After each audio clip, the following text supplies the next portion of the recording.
Om Swastiastu. Pada siang hari ini kami akan mempresentasikan tentang Kerajaan Sriwijaya dan Mataram kuno. Sebelum itu, perkenalkan nama saya Gibran Asari, absen 25. Perkenalkan nama saya Putra Almenerke, absen 25. Absen 26. Saya Nilai Putri, absen 19. Perkenalkan nama saya Bisipja, dia absen 3. Perkenalkan nama saya Nikade Agi, absen 2. Saya Putra Kodandari, nomor absen 30. Halo, nama saya Amriswari, nomor 24.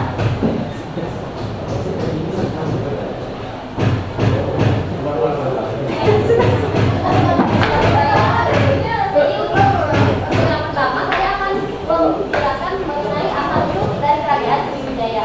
Sebelumnya, Kerajaan Sriwijaya menurut prasasti kedudukan bukit yang ditulis pada tahun 682 Masehi. Didirikan oleh Dapunaya. Sriwijaya adalah kerajaan maritim yang terletak di Sumatera. Kerajaan ini dapat berkembang pesat karena memiliki lokasi yang strategis di Selat Malaka. Hal ini menjadikan Sriwijaya dapat mengendalikan perdagangan laut dan menjadi pusat penyebaran agama Buddha di Asia Tenggara. Selain itu, Sriwijaya juga bekerja sama dengan India dan juga Tiongkok untuk mengekspor rempah-rempah. Kemudian, untuk puncak kejayaan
dianggap sebagai dewa yang menjelma sesuai dengan konsep mana kosmopolis dan percaya tidak ada masalah. Sistem sosial ekonomi Mataram kuno. Kerajaan Mataram kuno memiliki sistem sosial yang dipengaruhi oleh ajaran agama Hindu terdiri atas golongan Brahma yaitu pendeta, Ksatria yaitu bangsawan dan prajurit, Waisya yaitu pedagang dan perajin, serta Sudra yaitu petani dan pekerja. Ekonomi kerajaan Mataram kuno berfokus pada pertanian terutama padi dan rempah-rempah yang didukung oleh tanah yang subur dan sistem irigasi yang baik.